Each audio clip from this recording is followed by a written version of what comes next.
welcome back to my channel Monique Study. This is our second video of science class 8th chapter 1. So let's get started.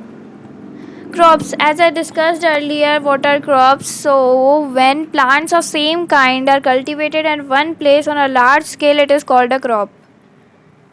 एक ही जगह पे एक ही जैसे plant बहुत ज़्यादा quantity में ग्रो होते हैं, हम उसे क्रॉप कहते हैं. टाइप्स ऑफ क्रॉप्स में मैंने बताए थे खरीफ क्रॉप्स और रबी क्रॉप्स, तो अभी इनके बारे में हम ब्रीफली डिस्कस करेंगे. खरीफ क्रॉप्स जो जिनको बोया जाता है रेनी सीज़न में, उन्हें हम खरीफ क्रॉप्स कहते हैं. इंडिया में रेनी सीज़न होता है जून से सितंबर तक.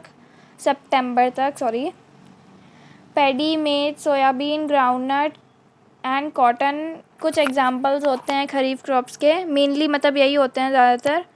रबी क्रॉप्स जो बोए जाते हैं अक्टूबर से मार्च तक में, उन्हें हम रबी क्रॉप्स कहते हैं. रबी क्रॉप्स विंटर में ही बोए जाते हैं. रबी क्रॉप्स के एग्जांपल है वीट, ग्राम, पी, मस्टर्ड और लिनसीड. सेकंड है बेसिक प्रैक्टिसेस ऑफ क्रॉप. इनके बारे में मैंने आपको मतलब अपनी पिछली वीडियो में बताया था. Preparation of soil, sowing, adding manure and fertiliser, irrigation, protecting from weeds, harvesting, storage. इनके बारे में मैंने आप लोगों को बेसिक डेफिनेशन दे दी थी. अभी हम इनके बारे में ब्रीफली डिस्कस करेंगे पॉइंट टू पॉइंट. सबसे पहला है preparation of soil. Preparation of soil सबसे पहला स्टेप होता है किसी भी क्रॉप को ग्रो करने से पहले. इस प्रोसेस में मतलब जैसे टिलिंग और प्लॉइंग का मैंने आपको डेफिनेशन दे ही दिया था, तो इसमें वही होता है. मेनली प्लॉ यूज़ होता है जिससे हम सॉइल को लूज़ करते हैं, जिससे हम फील्ड को बिल्कुल तैयार करते हैं किसी भी क्रॉप को ग्रो करने के लिए. प्लॉ बेनिफिशियल होता है, कुछ उसके रीज़न्स होते हैं वो दिए हुए हैं, हम इनको डिस्कस करते हैं. सबसे पहला है this allows the root to penetrate deep into the soil. तो जब सॉइल लूज़ हो जाती है तो रूट्स को ईजीली डीप जाने में हेल्प होती है. बिल्कुल भी कोई फोर्स नहीं लगता, आराम से चले जाते हैं. फिर सेकेंड है the loose soil allows the root to breathe easily even when they go deep into the soil. जब सॉइल लूज़ हो जाती है तो आराम से एयर अंदर जा सकती है ईजीली. फिर थर्ड है the लूज्ड soil helps in growth of earthworms and microbes in the soil. तो जब एयर अंदर जाती है उनको मॉइस्चर मिलता है, तो फेवरेबल कंडीशन उनको ब्रीडिंग के लिए मिलती है, तो वो ग्रो करते हैं जो बेनिफिशियल होते हैं प्लांट की ग्रोथ के लिए. फोर्थ है turning and loosening of soil brings the nutrient rich soil to the top so that plants can use this nutrients. ये मैंने आपको अपनी पहली वीडियो में भी बताया था. टिलिंग या प्लॉइंग करने से जो नीचे की सॉइल्स है, न्यूट्रिशियस सॉइल है, वो ऊपर आ जाती है जिसको प्लांट्स इजीली यूज़ कर सकते हैं. अब जैसे किसी भी फील्ड में आपने देखा होगा जहाँ पे प्लॉइंग हो चुकी है, टिलिंग हो चुकी है, तो वहाँ पे क्लम्प्स ऑफ सॉइल होते हैं जिनको क्रम्स कहते हैं. फिर प्रिपरेशन ऑफ सॉइल के लिए जो मेन टूल्स यूज होते हैं वो होते हैं प्लॉ, हो और एक कल्टीवेटर. मतलब एक नहीं, सॉरी, कल्टीवेटर. इमेज मैंने आपको प्लॉ की दिखाई हुई है और बाकी टूल्स की भी मिल जाएगी आप लोगों को. तो प्लॉ डिस्कस करते हैं. This is being use since Asian time for tilling the soil.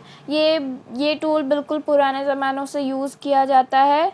पुरखों ने भी इसको यूज़ किया. आप लोगों ने तो अभी भी गांव में देखा होगा कि कोई बुल या फिर काव इसको खींचते हैं जिससे फील्ड प्लॉ या टिल की जाती है.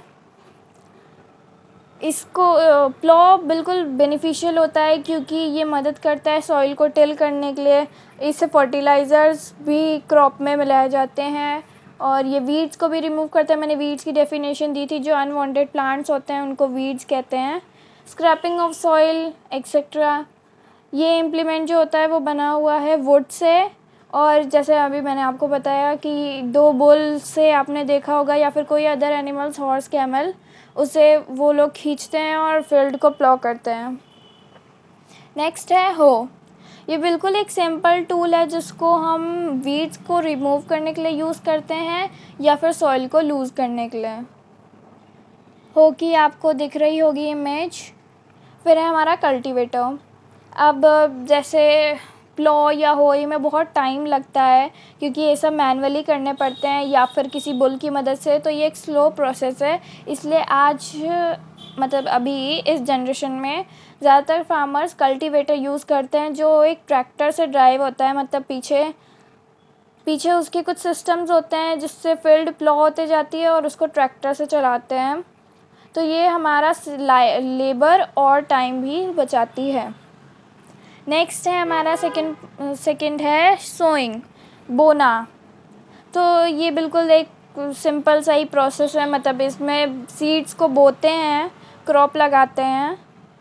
तो लेकिन सीड को बोने से पहले हमें गुड क्वालिटी, क्लीन और हेल्दी सीड को पिक करना पड़ता है, गुड वैरायटी की।